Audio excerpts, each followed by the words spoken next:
Magandang gabi po sa inyong lahat mga kapatid. Good morning, good afternoon, at good evening po sa mga nasa Asia at sa iba't ibang dako ng mundo. Magandang araw po sa inyong lahat.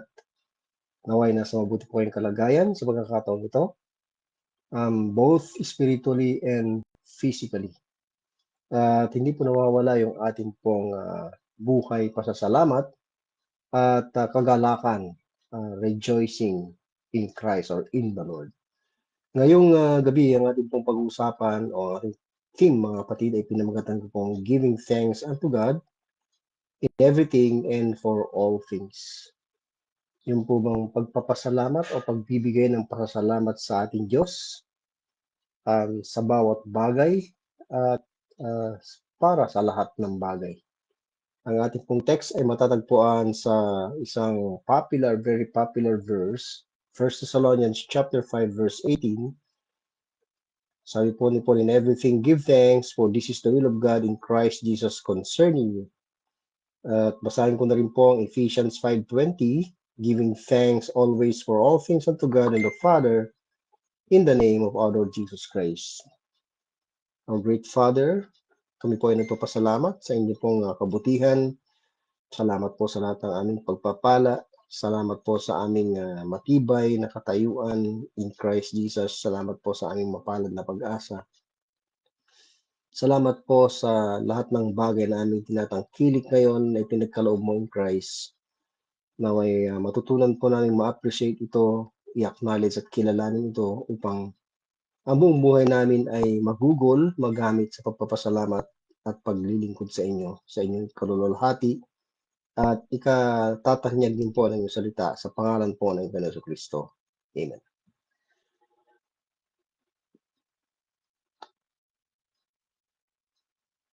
Dito po sa salita ng Diyos mga kapatid ay hindi kaila na may mga tao o karamihan ng tao ay hindi mapagpasalamat.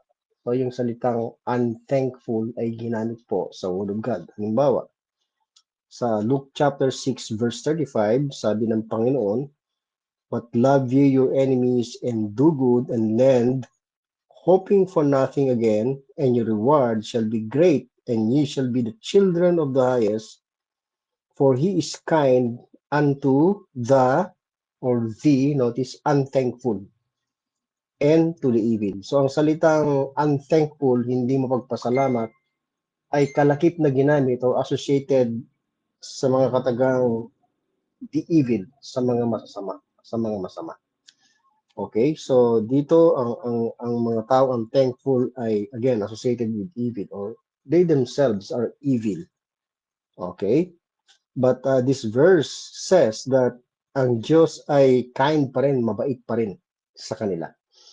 Another verse is 2 Timothy chapter 3 verse 2 to 4. Ito pong context ito ay tungkol sa last days. Bagamat last days ay may mga ganitong tao rin even in Genesis, during the time of Genesis, as we are going to read later on.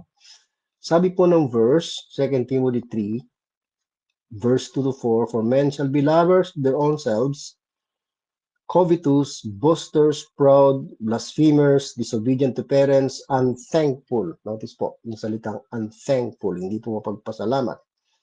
Unholy, without natural affection, truce breakers, false accusers, incontinent, fierce despisers of those that are good, traitors, heady, high-minded, lovers of pleasures more than lovers of God. So ito pong katagang unthankful ay ginamit alongside, kasama ng mga salitang lovers of their own selves. So, ganun po ang tao. Ang tao by nature ay mapagmahal sa kanyang sarili.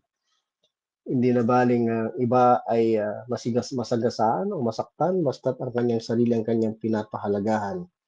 At dito rin po, nandyan po yung katagang covetous, sakim, boasters, mayayabang, proud, mataas ang pride, blasphemers, mapanungayaw o kaya naman ay lapastangan, ayan, to be accurate sa Tagalog. Disobedient to parents, hindi sumusunod sa mga magulang. Marami na pong ganyan, kahit na sa nakaraan pa. Ano po?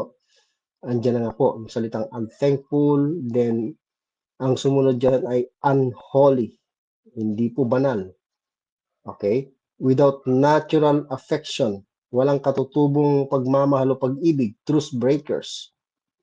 Ibig sabihin, nilalabag ang alinmang kasunduang pangkapayapaan. Halimbawa, ceasefire dapat hindi po sinusunod yun. And then, false accusers, mapag-akusa ng bulan o ng mali. Okay? Gagawa ng maling paratak o kaya maling istorya upang masiraan ng iba. Incontinent, wala pong self-restraint, uncontrollable ang kanyang passion, ang kanyang appetite, maging sa kalaswaan, mga kapatid, na po, fierce, mabangis, mapang-alipusta sa mga mabubuti, traidor, heady. Yung salitang heady is associated with the bad sense na mga salita, negative sense, ano po? So kung ano yung kanyang nais lang, self-willed siya, yun lang ang masusunod. High-minded, lovers of pleasures, mapagmahal sa mga kalayawan kaysa mapagmakal sa Diyos. Ayan. So yan po yung katangian ng tao at may nature ang tao na ganyan, mga kapatid po. At again, as I've said, hindi po magagandang mga salita ang kasama or associated with the word unthankful po dito. Okay? Sa Romans 1 ay may ganun ding sinasabi si Paul, although hindi po ginamit ang salitang unthankful, pero sa konteksto po ng Romans chapter 1, ito'y may kaugnayan sa pagbabalik tanaw ni Paul sa kasaysayan ng tao even way back sa panahon ng Genesis, no?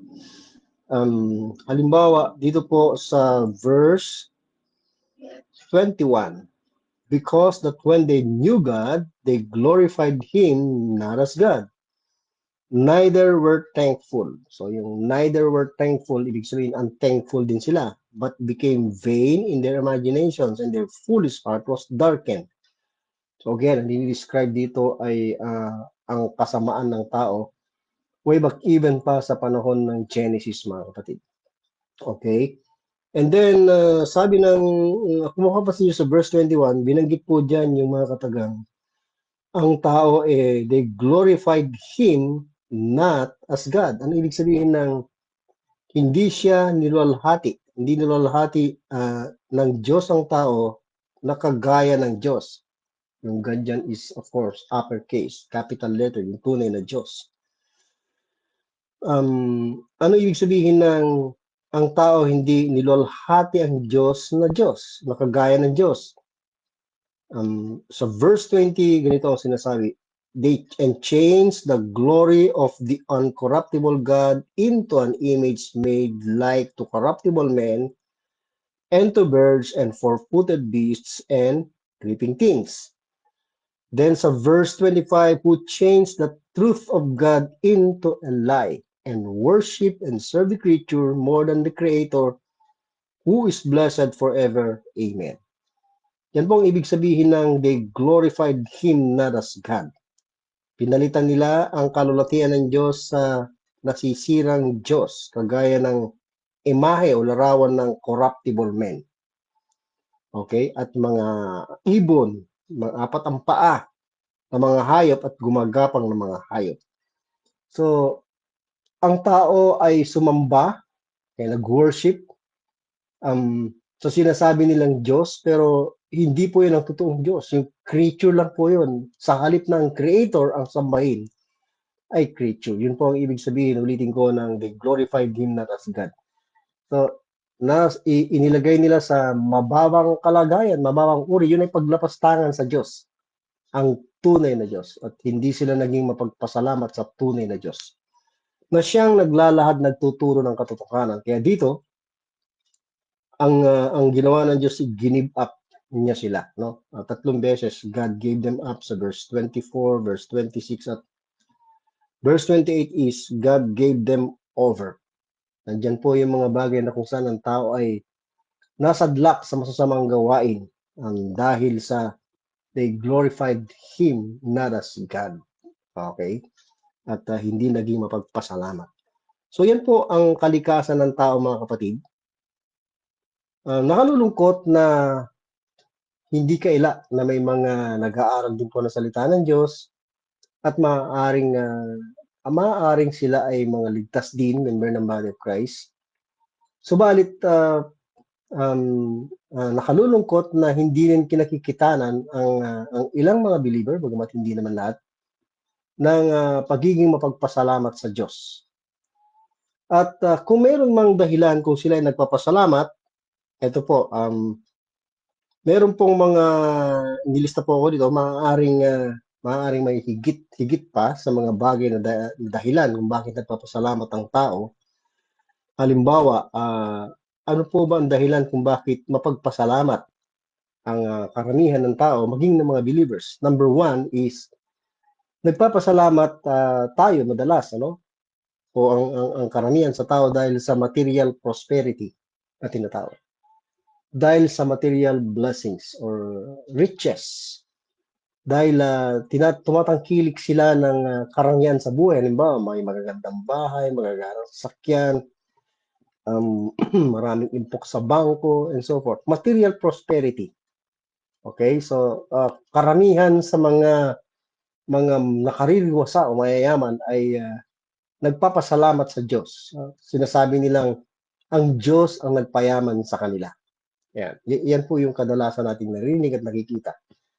Believer man o unbeliever ay may ganong mga practices, no? At yun nga, kahit sa mga believing circles ay pinapractice itong pagpapasalamat sa Diyos dahil sa material prosperity. Pangalawa, nagpapasalamat sa Diyos ang karamihan dahil sa kanilang tagumpay sa alinmang larangan. Halimbawa, sa larangan ng pagnenegosyo, kung naging matagumpay ang business ay pinapasalamatan ng Diyos. Ano po? Kung umunlad, halimbawa, lumaki ang kumpanya at kumita ng malaking pera, so nagpapasalamat. And then, halimbawa, ang sakahan mo ay ekta-ektarya at maraming ani, sobra-sobra, yun ay pinapasalamatan. Material pa rin na bagay. And then, nagpapasalamat ang karamihan dahil sa naging profesyon, sa profesyon na kanilang tinahak ay naging matagumpay sila. Okay? Halimbawa, nakapagtapos ng abogasya, nakapagtapos ng medisina, at kung ano-ano pa. They accredited lahat ng bagay na yun sa Diyos. Kung hindi daw sa Diyos, ay hindi sila magiging successful professionals. O kaya naman dun sa kanilang naging trabaho o karir na tinahak sa buhay nito. Marami pang iba. Pangatlo na dahilan kung bakit nagpapasalamat ang karamihan ay pinapasalamatan din nila na sila ay nabuhay ng mahaba. So halimbawa ikaw ay umabot ng 80, 90, 100, karamihan ng tao ay nagpapasalamat na sila ay umabot sa ganung mahabang buhay. Pang-apat ay kung may mabuti kang kalusugan. Ayan, kung malusog ang pangangatawan, walang sakit, yan ay ipinagpapasalamat din ng halos lahat ng tao sa Diyos. And then pang-lima, yung safety. Halimbawa, ikaw ay laging safe at secure, walang banta ng panganib, walang banta ng sakit o kalamidad, yun ay ipinagpapasalamat ng tao. Yan po yung mga kadalasan na nakikita natin na dahilan kung bakit nagpapasalamat ang karamihan. Ulitin ko, material prosperity, tagumpay in any field of business, farming, profession, etc., mahabang buhay, good health, saka physical safety and security. Ayan. Now, sa ating mga mananampalataya na natuto ng salita ng Diyos, rightly divided, ano nga ba talaga dapat yung dahilan? Or we will say, what makes you thankful? Or what makes us really thankful? Yun po yung tanong natin sasagutin. Ako po ay naniniwala na mayroon pong mas malalim na rason, okay, kung bakit tayo ay dapat namumuhay ng isang buhay ng puno ng pasasalamat sa Diyos. Okay? So, there must be a deeper reason to thank God if you are in Christ, if you are a believer. more than anything na ginagawa ng tao na pagpapasalamat sa Diyos, gaya ng mga binanggit ko dito sa una kong tinalakay, mga kapatid. Okay. So ito yung maaaring sana ito po yung mas malalim na rason kung bakit po tayo nagpapasalamat sa Diyos. Number one, ito'y karaniwan na lang at narinig po ninyo yung mga sumusubaybay. We are already blessed. Okay, yan yung number one. Bakit po tayo dapat nagpapasalamat sa Diyos? Ayon sa Ephesians 1:3, Blessed be the God and Father of our Lord Jesus Christ, who hath blessed us. Yung hath blessed us ay verb phrase. Isang bagay na nangyari na at napangyari na at ito'y nagpapatuloy yung blessing na yon. Nasa past participle o past tense yung salitang blessed. Pinagpala na po tayo, mga kapatid. Okay? With all spiritual blessings, ng lahat ng pagpapalang spiritual in heavenly places in Christ. Kung ating iniisip, mga kapatid, itong all spiritual blessings natin na ito in heavenly places in Christ, I don't think titigil tayo sa pagpapasalamat. Hindi po tayo titigil sigurado. Kung itong laman ng ating isip every day, kahit na anong kalagayan natin sa buhay, if we will think about these true blessings, real blessings in Christ, we will always be thankful unto God. Yan po yung dapat mas malalim na rason kung bakit tayo ay mapagpasalamat sa Diyos. Kasi kahit na wala kang material prosperity, hindi ka materially prosperous, hindi ka tagumpay in any field of life, kahit na hindi mo aabuti ng mahabang buhay, hindi maganda ang kalusugan mo, may iniinda ka, may sakit ka, no? And then, kahit na may panganib ang buhay mo, walang katiyakan ng buhay mo, kung iniisip mo ito, you will always be thankful itong all spiritual blessings mo. Hindi mababago ng alinmang kalagayan mo physically and materially yung attitude of thanksgiving mo sa Diyos kung iniisip mo itong verse na ito, itong Ephesians 1:3. Okay. Another thing, another reason why we should give thanks to God. Ito yung magkakakonekta anyway, mga kapatid. Sabi ng Romans 8:28 to 32, no, I will not read everything. Ito yung isa sa mga most popular verses, one of the most popular verses, and sad to say, misinterpreted, okay? Misinterpreted verses. One of the most misinterpreted verses na mga kasulatan itong Romans 8:28. Halimbawa, and we know that all things work together for good to them that love God, to them who are the called according to His purpose. So, all things dito sa karamihan ay yung mga bagay na nangyayari sa ating buhay. Mga bagay na kahit na hindi maganda. Kaya naman, aksidente, nagkasakit, namatayan, yun po yung kanilang iniisip na all things. But, I will not discuss everything I've said. Yung all things na expression, mababasa rin natin sa verse 32. He not spared not his own son, but delivered him up for us all. How shall he not with him also freely give us all things? So, nandyan po yung salitang all things. Pero kalakip, no, associated ang mga salitang, sabi niya, freely give us all things. So, itong all things na ito ay mga libreng ibinigay ng Diyos sa mga mananampalataya. At ang example dyan, kung babalikan natin ay ang verse 29 ay yung foreknowledge of God sa ating mga mananampalataya, predestination, maliban dyan ay meron pang sinasabing yung calling natin sa verse 30, we are called, then justified, and then glorified, yung glorification. So kasama yan dun sa all things. At in this context yan yung mga all things, mga kapatid. So, ang gusto kong tandaan lang po natin, ang all things dito ay mga bagay na libreng ibinigay sa atin ng Diyos. So, hindi po ito tumutukoy sa mga pangyayari sa ating buhay, mga hindi magagandang pangyayari, mga mapapait na karanasan o pangit na mga karanasan, mga bad luck na tinatawag. Hindi po yun ang tinutukoy ng all things.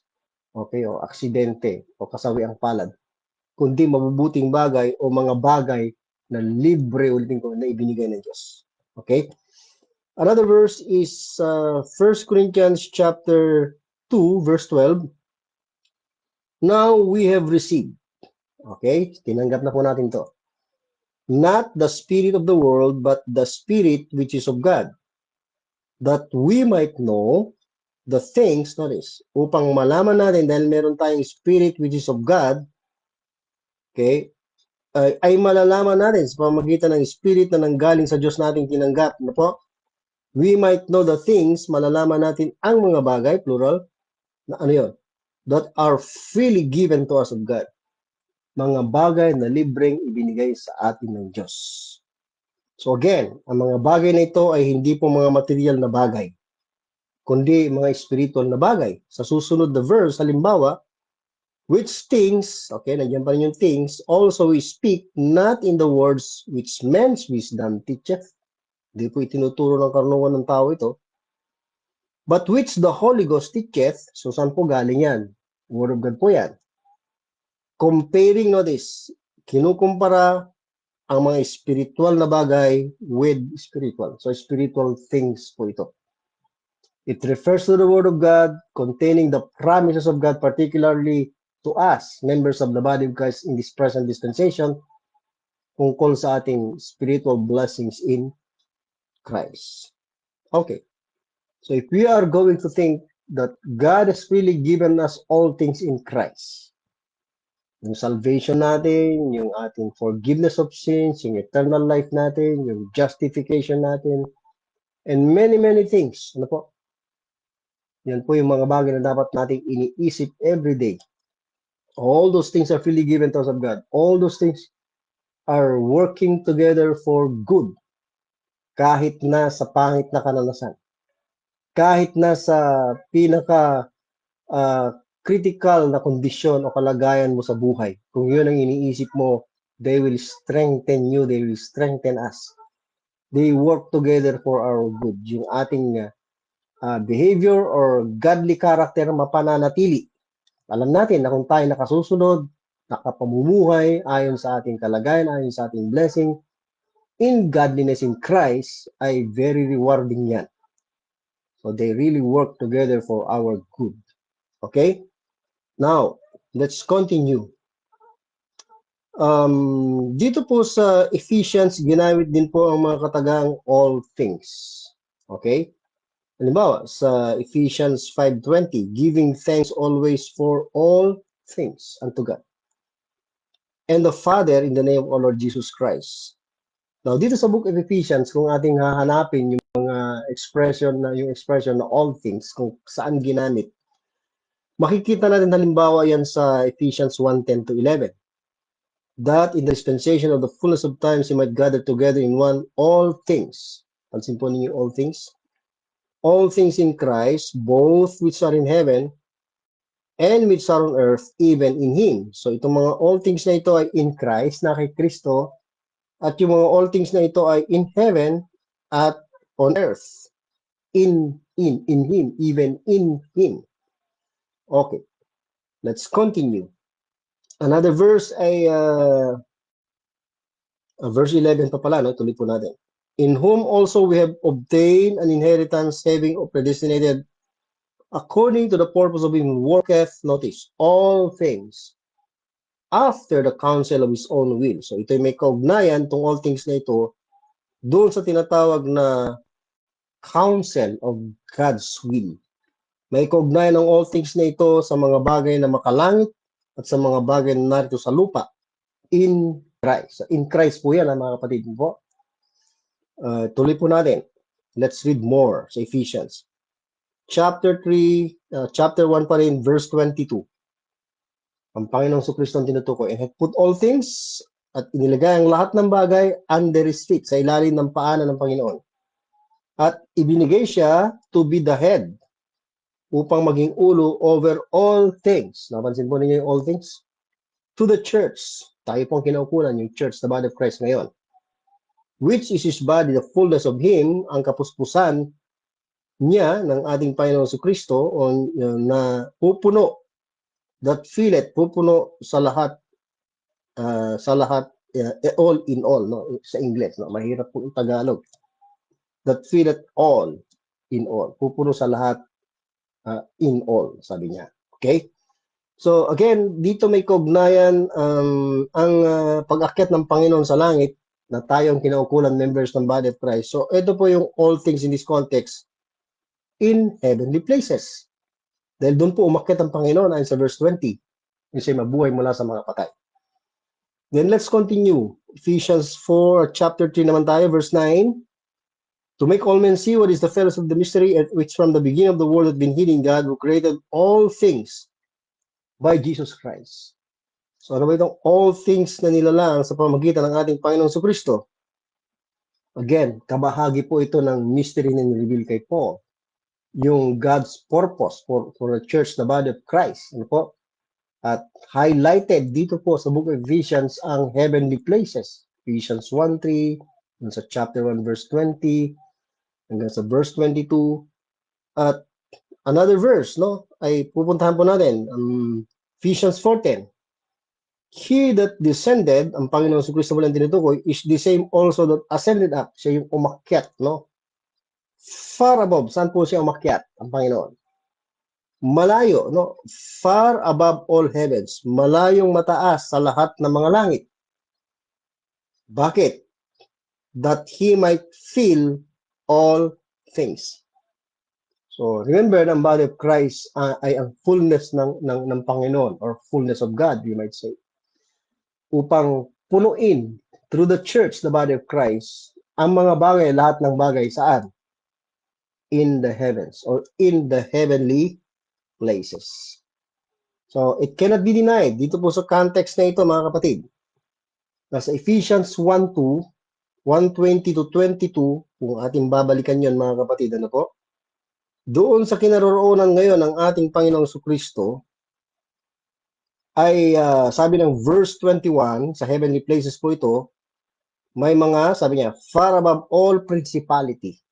So, lahat ng pamunuan or prinsipalidad, kapangyarihan, kalakasan, nasasakupan, dominion.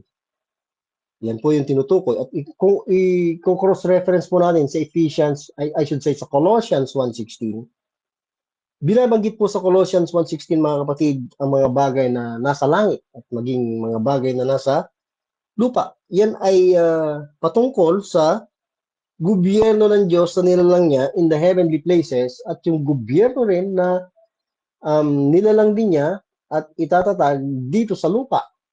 Yan po ang issue sa Colossians 1:16.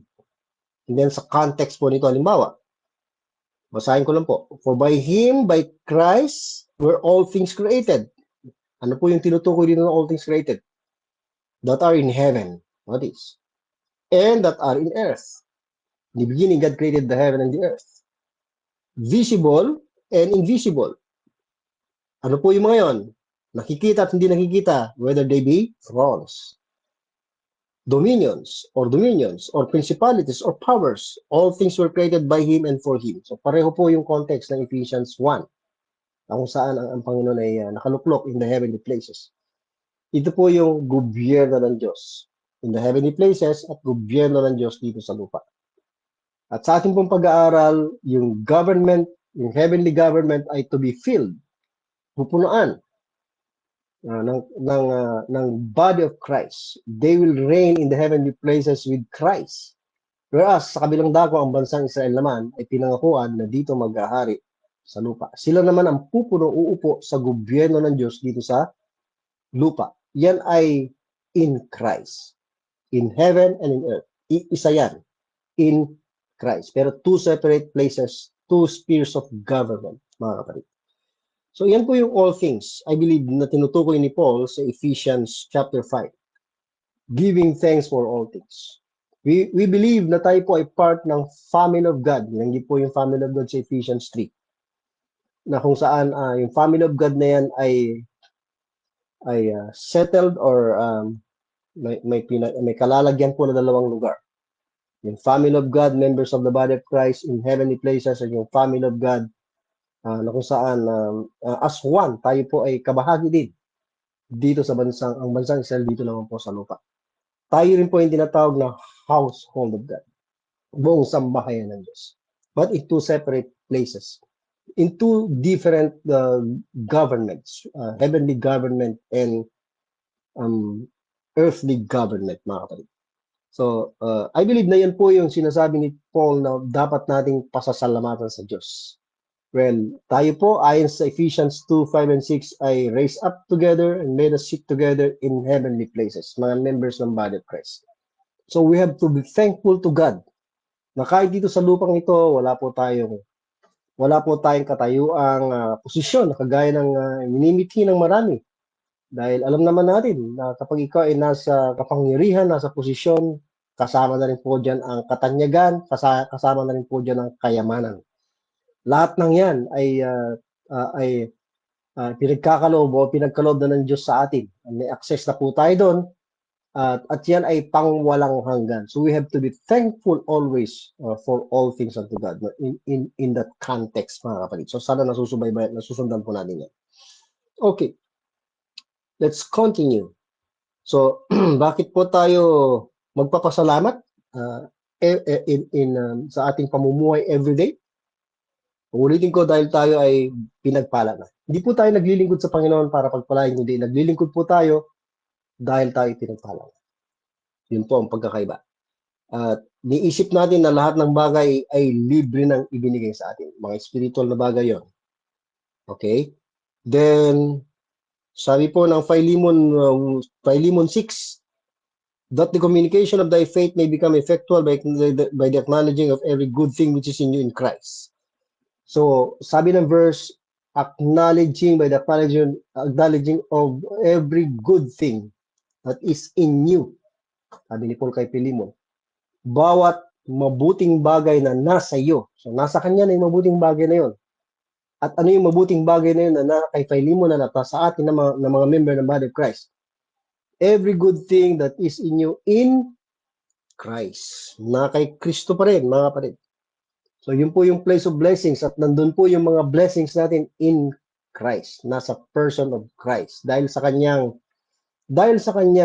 kayamanan ng kanyang biyaya. Dahil sa kanyang sakripisyong ginawa sa bundok ng Kalbaryo.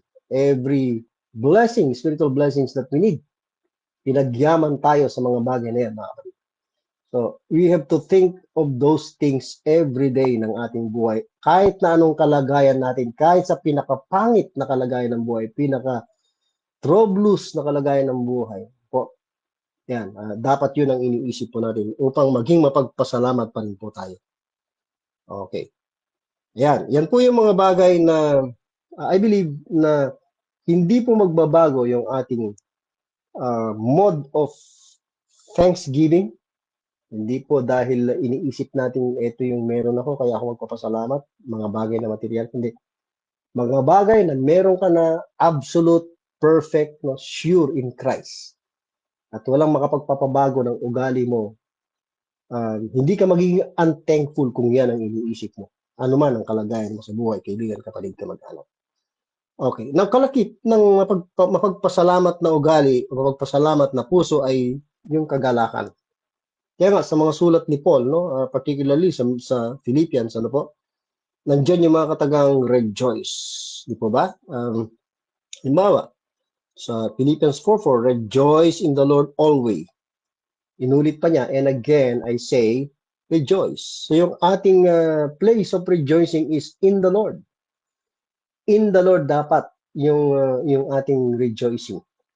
Yung rejoice in your riches, rejoice in your profession, rejoice in your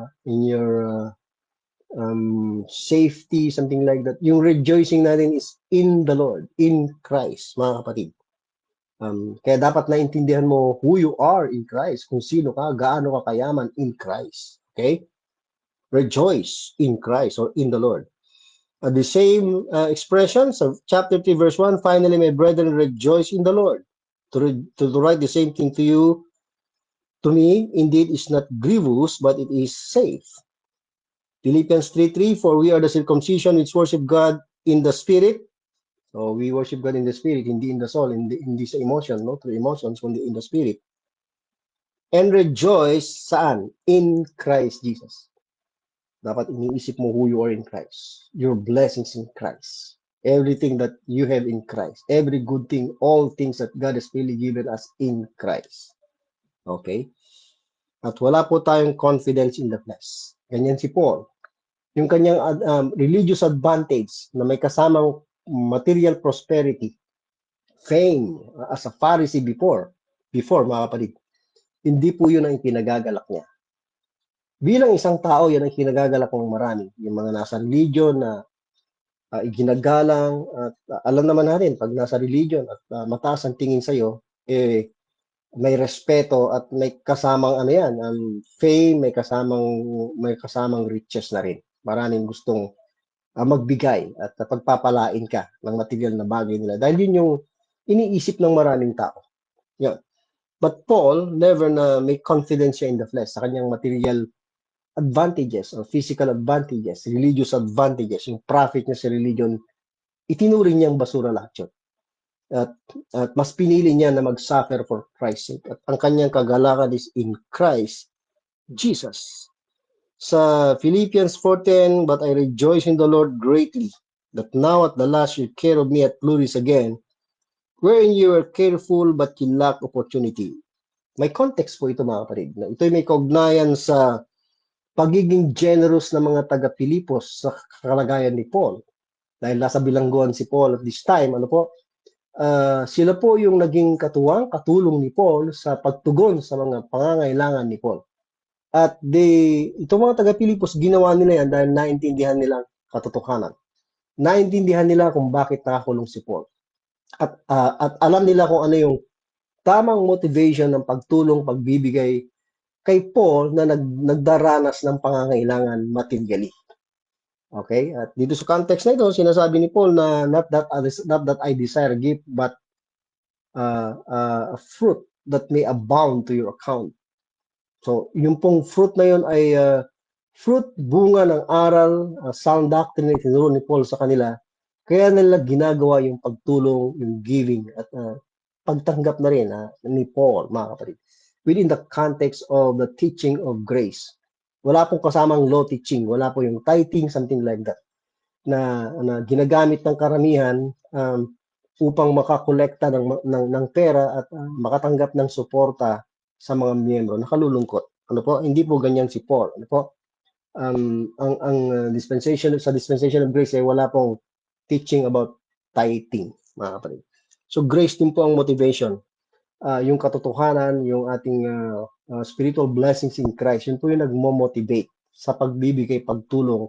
At wala pong motivation ng puwersahang pagbibigay. Hindi po sila na-force, kundi ito po ay pagpapasalamat din, appreciation sa biyaya ng Diyos, sa katotohanan ng Diyos, na kung saan ay narinig nila, natutunan nila kay Paul.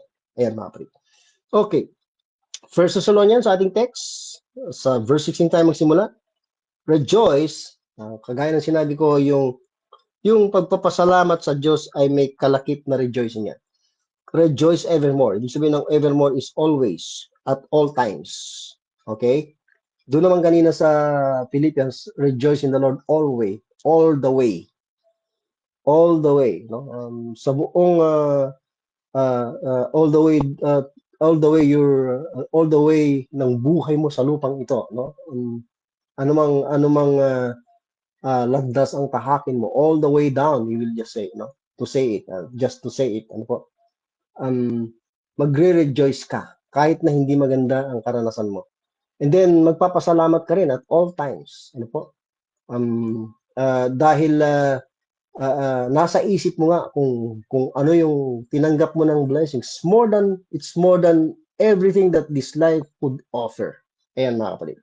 Wala pong hihigit dyan sa mga bagay na pinagkaloob na sa atin ng libre by grace through faith in Christ. Then kalakip ng rejoicing, kung ikaw ay nagpe-pray, hindi mo mawala yan, yung pagpapasalamat. At yung pagpe-pray mo ay without ceasing, hindi yung 3 times a day lang or 4 times a day. Without ceasing yan. Dahil activity ng Espiritu ang prayer, mga kapatid. May kasamang Word of God na nakikipag-communicate ka sa Diyos. Hindi po yan ritual. Hindi po ceremonial ang prayer, mga kapatid. Ngayong dispensation.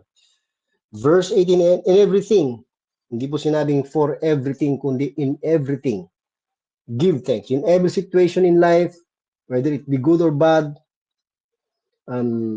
hindi po yun ang kinoconsider mo yung dahilan kung bakit ikaw ay magpapasalamat. Ikaw ay nagpapasalamat gaya ng sinabi ko because you are already blessed with all spiritual blessings. God has really given us all things. You have every good thing in Christ Jesus. At dito sa verse na ito, sabi nga ni Paul, in everything give thanks, for this is the will of God. Yan ang kalooban ng Diyos. Maging thankful tayo, maging mapagpasalamat tayo in Christ Jesus. Nandyan. Yung kalagayan muli kay Kristo in Christ Jesus concerning you. So sana mga kapatid, ay ito po yung nakikita natin, naintindihan at pininiwalaan po nating aral ng salita ng Diyos. Ito po sana yung dahilan kung bakit tayo po ay mapagpasalamat sa Diyos, laging nagagalak dahil sa mga bagay na ito na tinuro sa atin ng ating apostol ngayong present dispensation. So, hindi po tayo titingin sa kalagayan ng tao. Hindi po natin ikukumpara yung ating sarili sa iba. Dahil in Christ, lahat ng member ng body of Christ ay pantay-pantay po ang ating blessings sa ating katayuan. Pantay-pantay po tayong tumanggap ng lahat ng bagay ng libre. Pantay-pantay po ang lahat ng ating blessings or every good thing. Pare-pareho po tayo yan, mga kapatid. So, kung doon po tayo mamumuhay, ay tsak po, hindi po mawawala ng kabuluhan yung ating paglilingkod, pamumuhay everyday. Maiksi ang buhay, mga kapatid, mga kaibigan, mga kamag-anak. Hindi po tayo magtatagal sa mundong ito. Subalit in Christ, ano po, permanente, absolute, perfect yung kalagayan yon. At siyak, yan po ay may eternal value. Kaya yun po yung pahalagahan po natin sa ating buhay na ito, mga kaibigan, mga kapatid na mag-anak. Kung ikaw hindi pa nakatiyak sa iyong kaligtasan, ay ngayon pa lang sa buhay na ito, naway matanggap mo na ang pinagkakaloob ng Diyos na kaligtasan, libre, walang bayad, buhay na walang hanggan. Gaano man tayo kasama, gaano man kahirap ang ating buhay, pwede po tayong tumanggap ng lahat ng pagpapalang espiritual. Hindi po tinitignan ng Diyos kung ikaw ay katanggap-tanggap. Wala pong katanggap-tanggap na tao. Hindi po tinitignan ng Diyos kung ikaw ay mabuting tao. Kailangan mong tanggapin o aminin, sang-ayunan ng Word of God na tayo po ay masama. Tayo po ay ungodly. Hindi po tayo maka-Diyos. Tayo po ay unthankful. Tayo po ay unholy. At kailangan natin ang Panginoon Kristo sa ating buhay. Sa pamamagitan lamang ng pagkilala sa sinasabi ng kasulatan, na tayo po ay makikilala rin ng Diyos at kikilalanin ng Diyos. Ano po? Makikilala natin ng Diyos rather at kikilalanin tayo ng Diyos kung naniniwala po tayo sa katotohanan ng kanyang salita. Tayo po ay makasalanan at tayo po ay mapapahamak. Kapag lumisan po tayo sa buhay na ito na walang katiyakan, walang kaligtasan, tayo po ang daranas ng parusa ng Diyos. Kaya habang hindi pa huli ang lahat, narito po tayo at nabubuhay, narinig ang ebanghelyo ng kaligtasan. Si Kristo ay namatay dahil sa ating kasalanan. Ang kanyang dugo ay nabuhos para sa katubusan at kapatawaran ng ating kasalanan. Ngayon pa lang, kaibigan, kapatid, mga anak, sumampalataya ka na, magtiwala ka na sa Panginoon si Kristo. Wala po sa religion, wala sa ating gawa, wala sa alinmang bagay na meron tayo ngayon ang pabor ng Diyos, kundi na kay Kristo lang dahil siya ang tagapagligtas. 2,000 years ago. Kung ikaw sasampalataya ngayon din, lahat ng bagay na libre ay ibibigay sa iyo ng Diyos. Lahat ng bagay na mabubuti, ibibigay sa iyo ng Diyos. So every good thing in Christ, ibibigay sa iyo ng Diyos. Lahat ng spiritual blessings, ibibigay sa iyo ng Diyos. Trust or believe Christ right now. Hindi ka magsisisi. You will never regret. Kaibigan ka dito mag-anak. Ikaw naman ay anak ng Diyos, member ng body of Christ. Gamitin mo, kaibigan kapatid, ito pong advantage na ito. So ang buhay natin dapat ay kinakikitanan ng godliness, thankfulness every day. Dahil alam mo na kung bakit dapat kang maging mapagpasalamat sa Diyos araw-araw. Hanggang sa muli at maraming salamat po sa inyong matigang pakikinig at nawa ang mga salita ng Diyos ay nakatulong sa atin na pagbulay-bulayan to at isipin araw-araw magpalakas sa ating inay. Tayo po ay manalangin. Dakilang kami po ay nagpapasalamat sa inyong kabutihan, katapatan. Salamat sa inyong mga salita. Salamat na hindi ka nagkulang. Salamat na lahat ng bagay na libre ay pinagkaloob mo na sa amin at mga mabubuting bagay nasa amin na in Christ Jesus. May it be, Lord, na aming kilalanin ito at paniwalaan upang kami ay maging mapagpasalamat everyday ng aming buhay hanggang kami ay lilipas sa mundong ito. Kung natin dinadala yung pinapasalamatan sa pangalan po ng Panginoon Kristo. Amen. Nais ko pong basahin ang mga pangbukas ng mga salita ni Paul sa mga taga-Thessalonica, 1 Thessalonians 5:28, the grace of our Lord Jesus Christ, excuse me, be with you. Amen. Sa mga taga-Efeso, sabi niya, Ephesians 6:23-24, peace be to the brethren, and love with faith from God the Father and the Lord Jesus Christ. Grace be with all them that love our Lord Jesus Christ in sincerity. Amen. Maraming salamat po. Hanggang sa muli.